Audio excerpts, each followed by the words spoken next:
Olá, alunos! Nesse vídeo eu vou estar resolvendo com vocês o exemplo 3.2. Nós temos a seguinte situação nesse exemplo.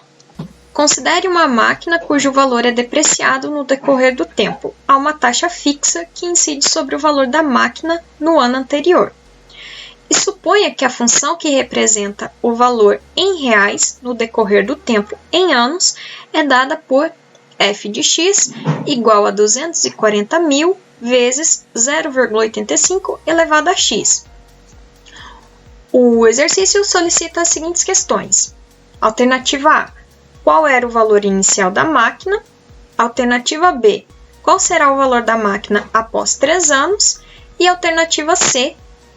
Pede para esboçar o gráfico dessa função. Então, nós temos aqui que a nossa variável x, ela representa o tempo e ela é medida em anos. A nossa função f de x, o valor f de x vai representar o valor em reais dessa máquina no decorrer do tempo e a nossa função é expressa por meio dessa expressão. Então, como que a gente determina o valor inicial da máquina? O valor inicial da máquina seria o valor que ela tem hoje.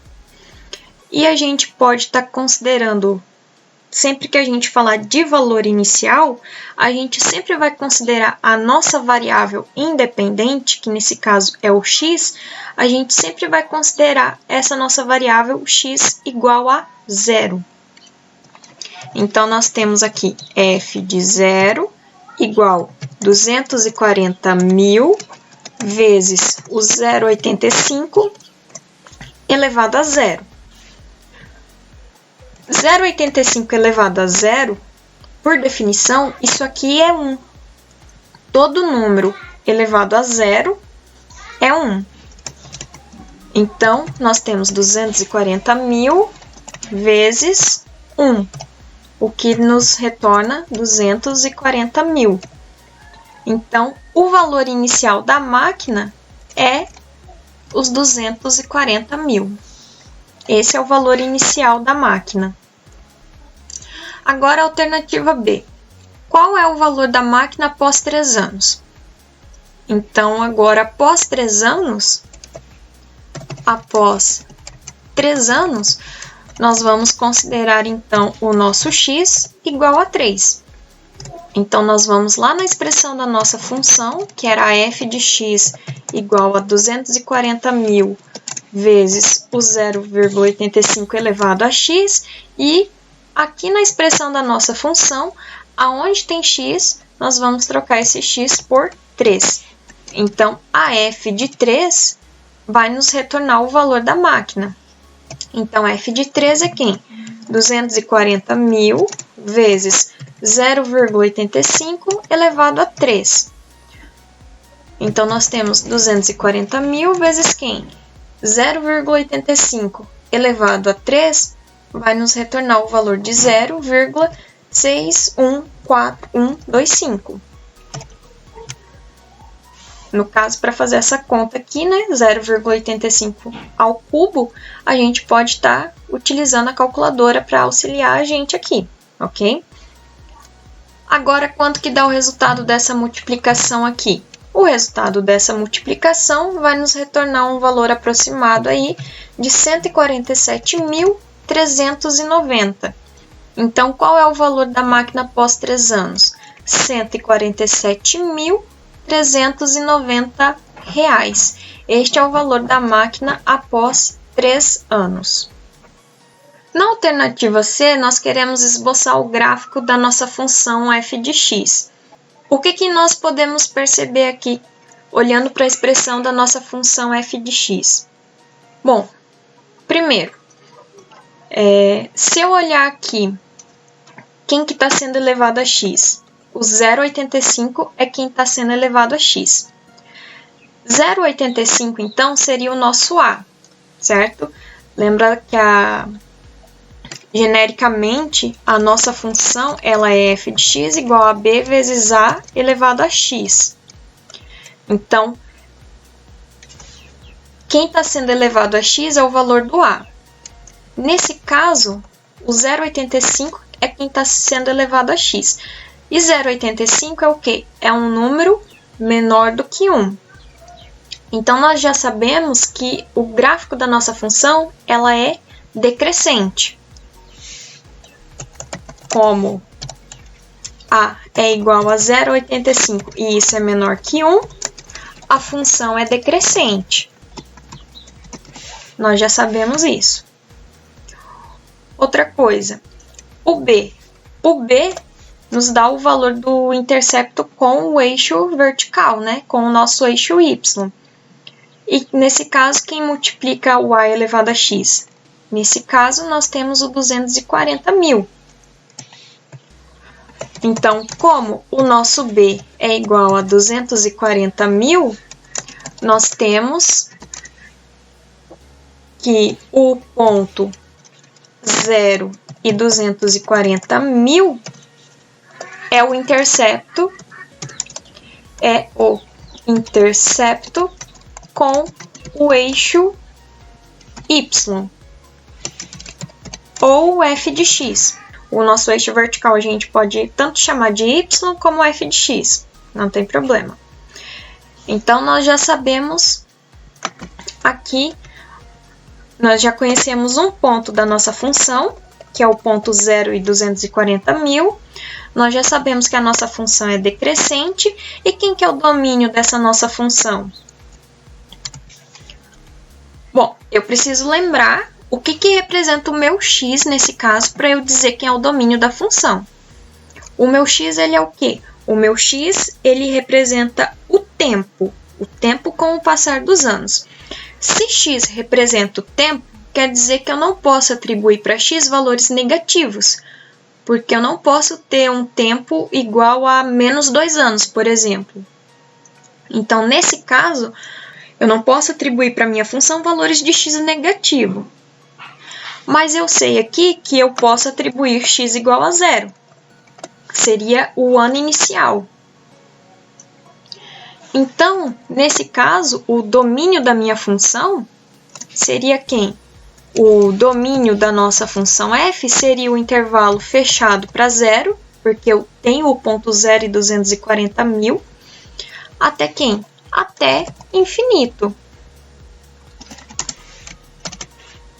Esse seria o domínio da nossa função, de 0 até infinito. Então, conhecendo o domínio, eu posso agora atribuir alguns valores para x para obter pontos do gráfico da minha função para que eu possa representar ela graficamente. Então, vamos determinar alguns valores para alguns pontos da nossa função. Tome, por exemplo, x igual a 10.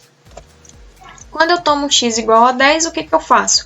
Eu venho aqui na expressão da minha função e aonde tem x, eu vou trocar esse x por 10.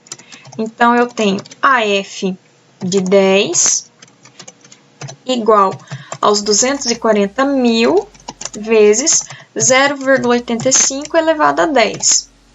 Fazendo essa conta, a gente vai chegar aí num valor aproximado de 47.250.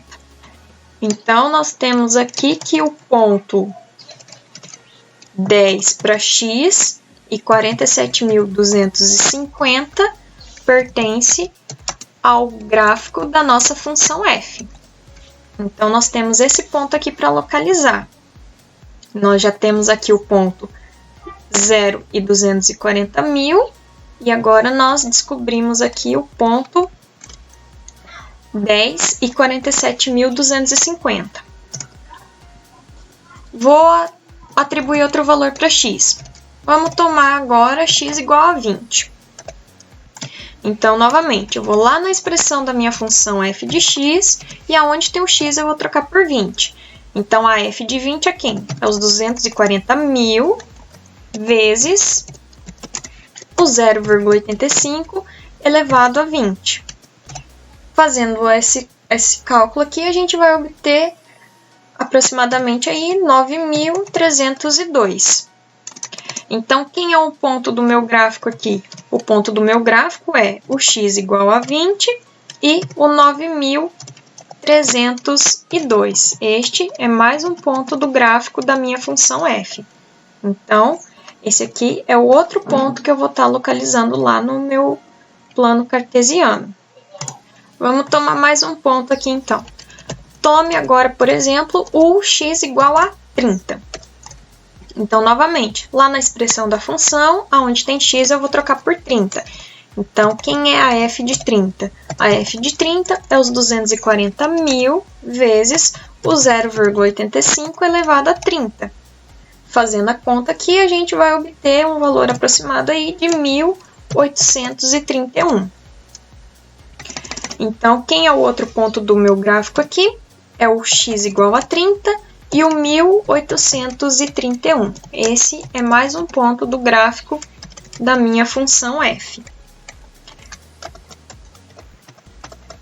Então, agora que eu já localizei alguns pontos da minha função, eu posso pegar esses pontos e ir lá no meu plano cartesiano e fazer a localização deles. Então, agora eu venho aqui no meu plano cartesiano, meu eixo x, que representa o tempo, em escala de 10 em 10, e o meu eixo vertical aqui, que é seria o meu eixo y, ou o meu eixo f de x, com uma escala aí de 50.000. O que eu vou fazer aqui? Eu vou localizar aqui no meu plano cartesiano os pontos que a gente determinou. Então, o primeiro ponto que a gente determinou foi o intercepto da nossa função com o eixo vertical aqui, que era quem? O ponto 0 e 240.000. Então, eu vou vir aqui no meu gráfico e vou colocar um ponto em cima do meu eixo aqui, aproximadamente aonde é 240.000. Nesse caso, eu vou utilizar aqui o recurso do software para a gente poder plotar esses pontos. Mas quando a gente for fazer isso, né, usando a régua, a gente vai ter que aproximar esses pontos, ok? Então, esse ponto aqui é o intercepto da nossa função com o nosso eixo vertical, que é o nosso ponto 0 e 240.000. Em seguida, qual foi o outro ponto que nós localizamos? Nós localizamos o ponto, nós determinamos o ponto 10 e 47.250. Então, esse ponto B aqui seria o nosso ponto 10 e 47.250. É aproximado. Em seguida, nós determinamos o ponto de coordenadas 20 e 9.302. Então, nós temos aqui o ponto C, esse nosso ponto 20 e 9.302. E por último, nós localizamos o ponto de coordenadas 30 e 1.831. Então, nós temos aqui o nosso ponto 30 e 1.831. Esse ponto D aqui, ele está bem próximo do eixo x, mas ele não está tocando o eixo x.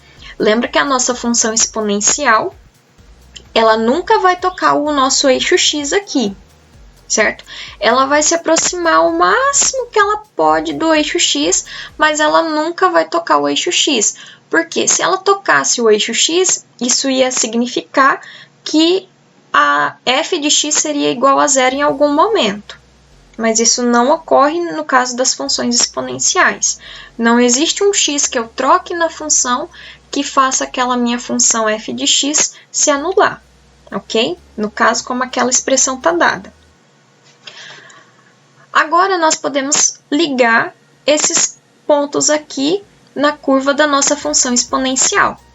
E o que eu preciso lembrar? O traço dessa minha função, ela não pode ultrapassar aqui para o lado esquerdo do eixo vertical. Por quê? Porque o domínio da minha função é de 0 até mais infinito.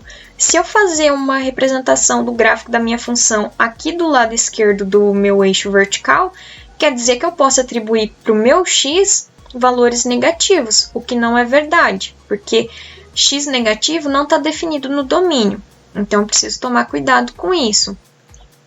Então, o gráfico da minha função aqui vai sair aqui do meu ponto A e vai passar pelos pontos B, C e D e vai se aproximar do meu eixo X, mas nunca vai tocar o meu eixo X. Então, nós podemos fazer aqui a representação. Então, nós temos aqui que essa função em vermelho aqui representa o gráfico da nossa função f de x. Então, olha só, ela parte do ponto 0 e 240 mil e passa pelos pontos B, C e D e nunca toca o eixo X. Ela se aproxima o máximo que ela pode do eixo X, mas ela nunca toca o eixo X. E ela não passa do lado esquerdo do eixo vertical, ok? Bom, então era isso que o nosso exemplo estava solicitando. Se vocês tiverem alguma dúvida, vocês me mandem uma mensagem, ok, pessoal? Até mais!